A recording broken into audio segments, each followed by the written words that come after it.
حضرت امام صاحب تڑپ رہے ہیں اور اس شخص کے سامنے آہوزاری کر رہے ہیں جو مجوسی بھی ہے، غریب بھی ہے، کچے گھر میں رہتا ہے۔ فرمایا یار بتاؤ کیا کروں؟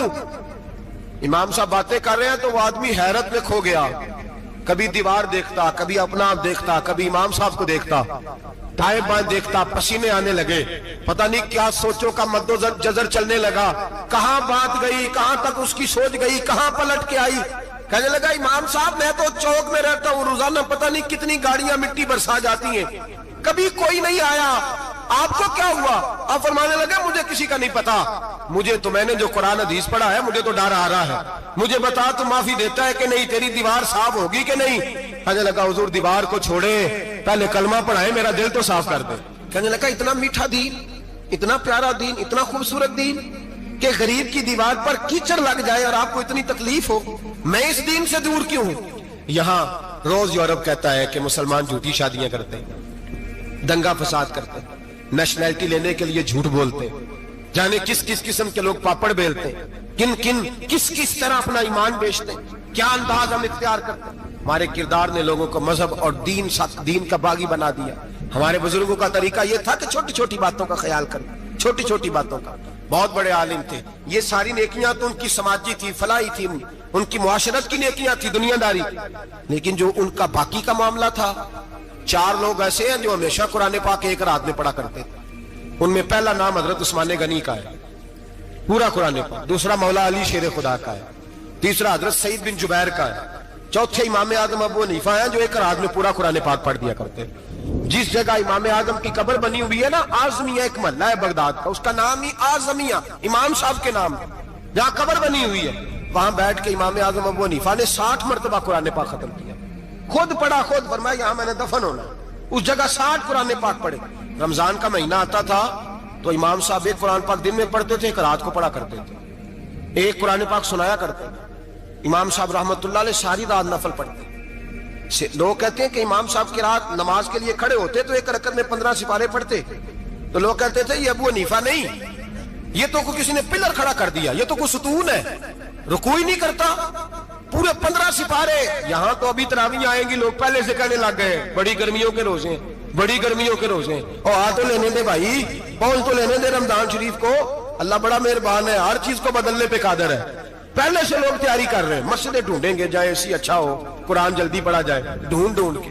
امام صاحب رحمت اللہ تعالیٰ علیہ، اور میں اکثر کہا کرتا ہوں، میں کہتا ہوں تو تراویح میں کھڑا نہیں ہوتا، پاسپورٹ کے دفتر کھڑا ہو جاتا ہے 2 گھنٹے، شناختی کارڈ کے دفتر تو 3 گھنٹے کھڑا ہو لیتا ہے۔ یہ تیرا ظلم ہے اپنی ذات کے ساتھ کہ تجھے قرآن کے لیے کھڑا نہیں ہوا جاتا، دنیا داری کے لیے کھڑا، وہ پروجیکٹر کرانے جائے تو چاہے تجھے 4 گھنٹے لائن میں کھڑا ہونا پڑے، وہاں تو کھڑا ہو لیتا ہے۔ اللہ سے ڈر، اپنی تھوڑی سی دنیا داری کے لیے سارا کچھ کر لیتا ہے۔ حضرت امام صاحب رحمت اللہ تعالیٰ علیہ تقوی اور طہارت کے پہاڑ 55 حج کیے امام اعظم نے، کتنے؟ 55 حج فرمائے۔ حج ایک مشقت والا کام ہے، جدوجہد والا کام ہے، جوان بھی تھک جاتے ہیں، کہتے ہیں بڑا مشکل ہے جی، اور یہ جتنا مرضی آسان ہو گیا قیامت تک اس نے مشکل ہی رہنا ہے، اس لیے کہ یہ ایک مجاہدہ ہے۔ 55 حج کیے، آخری حج پہ گئے تو کعبے کے مجاور کو کہنے لگے ذرا کھول نہیں دیتے کعبے کا دروازہ، میرا اندر جانے کو دل کرتا ہے۔ اس نے دروازہ کھولا، اندر گئے تو کہنے لگے خدایا، 2 جملے کہے، کہنے لگے اے اللہ جتنا تو نے مال دیا تھا میں اتنا شکر نہیں ادا کر سکا، اور جتنا تو نے علم دیا تھا میں اتنا عمل نہیں کر سکا، اب بوڑھا ہو گیا ہوں، مہربانی کرنا مجھ سے درگزر والا معاملہ کر، اور اے اللہ اگر تو مجھے بتا دے کہ تو راضی یا ناراض ہے تو میں ذرا سکون سے مر جاؤں۔ کہتے ہیں کعبے کی دیواروں سے آواز آنے لگی، ابو حنیفہ تیرا رب تجھ سے بڑا راضی ہے۔ داتا گنج بخش علی اجمیری جیسا بابا 1000 سال پہلے لکھ کے گئے کشف المعجوب میں، داتا صاحب نے لکھا ہے 1000 سال پہلے کشف المعجوب میں، داتا صاحب فرماتے ہیں میں حضرت بلال کی قبر پہ حاضری دینے گیا، یعنی 1000 سال پہلے کے مسلمان بھی قبروں پہ مزاروں پہ جایا کرتے تھے۔ داتا صاحب لکھتے ہیں، کہتے ہیں ملک شام میں حضرت بلال حبشی کی قبر پہ حاضری دینے گیا، میں قبر پہ حاضری دے کے تو ساتھ لیٹ گیا، میری آنکھ لگ گئی، مجھے خواب میں نبی پاک کا دیدار نصیب ہوا، گویا حاضری حضرت بلال کی، اور برکت یہ کہ وہاں مجھے مصطفیٰ کا دیدار نصیب ہو رہا ہے۔ فرماتے ہیں نبی پاک میری خواب میں آئے، حضور نے ایک بوڑھے بابے کے گلے میں ہاتھ ڈالا ہوا ہے اور اپنے ساتھ ساتھ چلا رہے ہیں۔ میں نے عرض کی یا رسول اللہ یہ کون ہے؟ تو نبی پاک نے فرمایا یہ تیرا امام اعظم ابو حنیفہ ہے۔